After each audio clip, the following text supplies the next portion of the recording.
মাত্র এই কয়েকটা স্টেপ যদি তোমরা ফলো করো তাহলে তোমাদের ফিউচার একেবারে খারাপ হয়ে যাবে। তো তুমিও যদি তোমার ফিউচারটাকে খারাপ করতে চাও তাহলে এই স্টেপগুলো অবশ্যই ফলো করবে। স্টেপ নাম্বার 1, কখনোই অ্যালার্ম বাজার সাথে সাথে সকাল সকাল ঘুম থেকে উঠবে না। অ্যালার্ম বাজবে, অ্যালার্মটা বন্ধ করে দেবে, স্নুজ করে দেবে, আরও 1 ঘন্টা 1.5 ঘন্টা এক্সট্রা ঘুমোবে। সারা দুনিয়া যখন ঘুম থেকে উঠে কাজে লেগে পড়েছে, যখন অন্যরা কম্পিট করছে, লাইফে এগোনোর জন্য নিজেকে ইমপ্রুভ করছে, তখনও তুমি শুয়ে থাকবে, একদমই উঠবে না ঘুম থেকে। আর ঘুম থেকে ওঠার পর কখনোই কিন্তু নিজের বিছানাটা গোছাবে না, এটা অনেক ইম্পর্টেন্ট। সবসময় অগোছালো নোংরা বিছানা রাখবে। স্টেপ নাম্বার 2, সবসময় তোমার রুমটা, তুমি যেখানে থাকো আর তোমার যে বাড়ি, সব সময় অগোছালো রাখবে, অপরিষ্কার রাখবে। তোমার বেডরুমে ঘুমোতে হয়, দেখে যাতে মনেই হয় না যে এখানে কেউ ঘুমোতে পারবে। টেবিলে তুমি কাজ করো বসে, টেবিলটাকে এত নোংরা রাখবে যে কেউ যাতে বুঝতেই পারে না যে এখানে কোনো কাজ করা যায়। তোমার যাতে তোমার রুম, তোমার টেবিল, তোমার কাজের জায়গা দেখে মনে হয় যে এটা কেন বানিয়েছিলাম, এই রুমটার কাজ কি, তুমি যাতে বুঝতেই না পারো। সব কিছু যাতে আনঅর্গানাইজ থাকে, মানে কোনো কিছু যাতে অর্ডারে না থাকে। আর সেটা দেখে তোমার মধ্যে একটা বিশ্বাস আসতে হবে যে আমার রুমটা যেমন আনঅর্গানাইজড, ঠিক তেমনই আমার লাইফটাও আনঅর্গানাইজড। আমি কোনো কিছুই গুছিয়ে রাখতে পারি না, তো আমার দ্বারা কিছু হবে না। এই ফিলিংটা তোমার মধ্যে থাকতে হবে। কখনোই রুমটাকে পরিষ্কার রাখবে না, একদম অগোছালো রাখবে, ঠিক আছে? স্টেপ নাম্বার 3, সবসময় প্রোক্রাস্টিনেট করবে। কখনো যদি কোনো প্রোডাক্টিভ আইডিয়া আসে, সেটার জন্য কখনোই সাথে সাথে অ্যাকশন নেবে না, পরে করবে। তোমার কাছে সারাদিন পড়ে রয়েছে, তোমার কাছে পরের দিন তো সময় আছেই, 1 মাস পরেই করো না, এত তাড়াহুড়ো কিসের? মনে করো যে ডাস্টবিনটা রয়েছে সেটাকে বাইরে ফেলে দিয়ে আসতে হবে। মনে করো সেই বাসনগুলো সেই 2 দিন ধরে যে ওখানে বেসিনে রাখা আছে একটু পরিষ্কার করে ধুতে হবে। একটা আইডিয়া এলো মাথায়, না, একদমই না, সাথে সাথে একদমই করবে না। ঘর রুম পরিষ্কার করতে হবে, না, করবে না। সাথে সাথে অ্যাকশন কোনোদিনও নেবে না, তুমি ডিলে করবে, প্রোক্রাস্টিনেট করবে, কোনো কাজ সাথে সাথে করবে না। মানে এখানে আমি বলতে যাচ্ছি যে যখনই কোনো আইডিয়া আসবে অ্যাকশন একদমই নেবে না, প্রোক্রাস্টিনেট করবে, ঠিক আছে? স্টেপ নাম্বার 4, সবসময় বিজি থাকবে। কিভাবে বলছি, মনে করো তোমার একটা প্রজেক্ট লিখতে হবে, পেন পেপার নিয়ে বসো, একটা সুন্দর হেডিং দাও, প্রজেক্ট লেখা শুরু করো। ফার্স্ট লাইন লেখার পর প্রজেক্ট রিলেটেড তোমার একটু সার্চ করতে হবে, মোবাইলটা হাতে নাও, তারপরে সেই রিলেটেড একটা ভিডিও দেখো, তারপরে যে শর্টস আর রিলস আছে সেগুলো স্ক্রল করতে থাকো। এদিকে পেন পেপার সামনে আছে, তার মানে তুমি প্রোডাক্টিভ কাজই করছো। সে হোক আর না হোক, তুমি রিলসেই সময় কাটাও, কিন্তু তোমার বিজি থাকতে হবে। অ্যাকচুয়ালি তোমার ব্রেনকে বোঝাতে হবে যে তুমি কাজ করছো, কারণ তুমি কাজের টেবিলে বসে আছো, পেন পেপার তোমার সামনে, কিন্তু তুমি স্ক্রল করবে ইনস্টাগ্রাম, তুমি স্ক্রল করবে ইউটিউব, তুমি রেকমেন্ডেড ভিডিওগুলো দেখতে থাকবে যেগুলো তোমার টাইম পাস করবে, কিন্তু তোমার মনে হবে, তোমার মধ্যে বিশ্বাসটা থাকবে যে তুমি কাজ করছো, তাই না?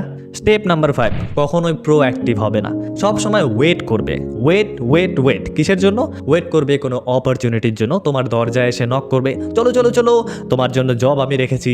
তোমার সাকসেস এসে দরজায় নক করবে তোমার জন্য। কখনোই তুমি তার জন্য কাজ করতে যেও না, একদমই না। নিজেকে কোনো দিক থেকেই ইমপ্রুভ করতে যেও না, অপরচুনিটির জন্য ওয়েট করবে।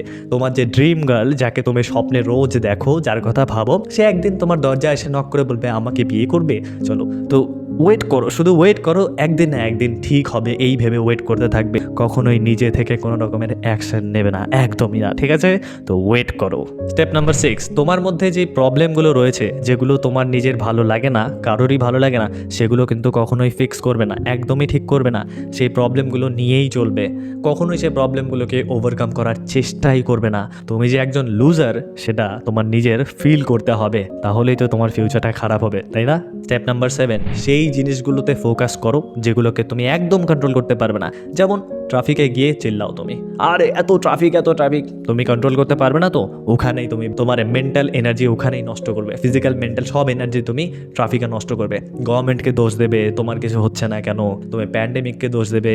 তুমি যেই জিনিসগুলোকে কন্ট্রোল করতে পারবে না, তোমার আমাদের দেশের ইকোনমি খারাপ হয়ে যাচ্ছে, এই সব নিয়ে গসিপ করবে সবসময়। এগুলোকে তুমি কন্ট্রোল করতে পারবে না, তো এগুলো নিয়েই মাথা ঘামাবে। এবারে তুমি দেখো, তুমি কিন্তু ফিজিক্যালি ফিট হতে পারবে, জিম যেতে পারবে, হেলদি ডায়েট নিতে পারবে, এগুলো তোমার কন্ট্রোলে রয়েছে। তুমি রোজ নিজেকে ইমপ্রুভ করতে পারবে, তুমি বুক রিডিং করতে পারবে, ভালো ভালো হ্যাবিট আনতে পারবে, নতুন স্কিল ডেভেলপ করতে পারবে, এগুলো তোমার কন্ট্রোলে। কিন্তু না, এগুলো করা যাবে না।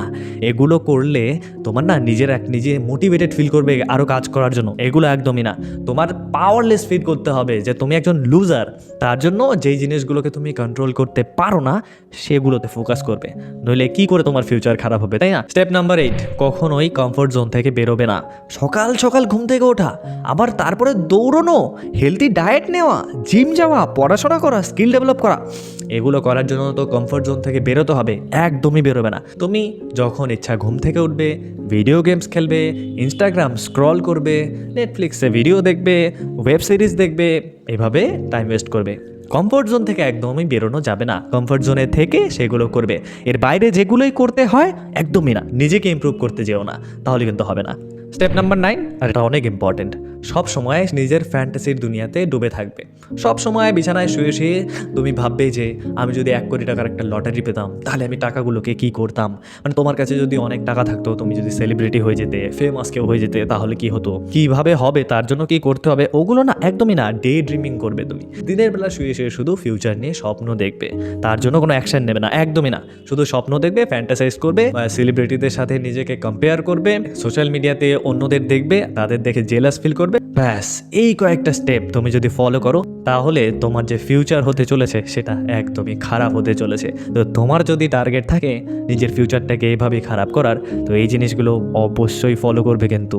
তো আশা করি তোমরা বুঝতে পেরেছো যে আমাদের লাইফে কি কি করা উচিত আর কি কি করা উচিত না।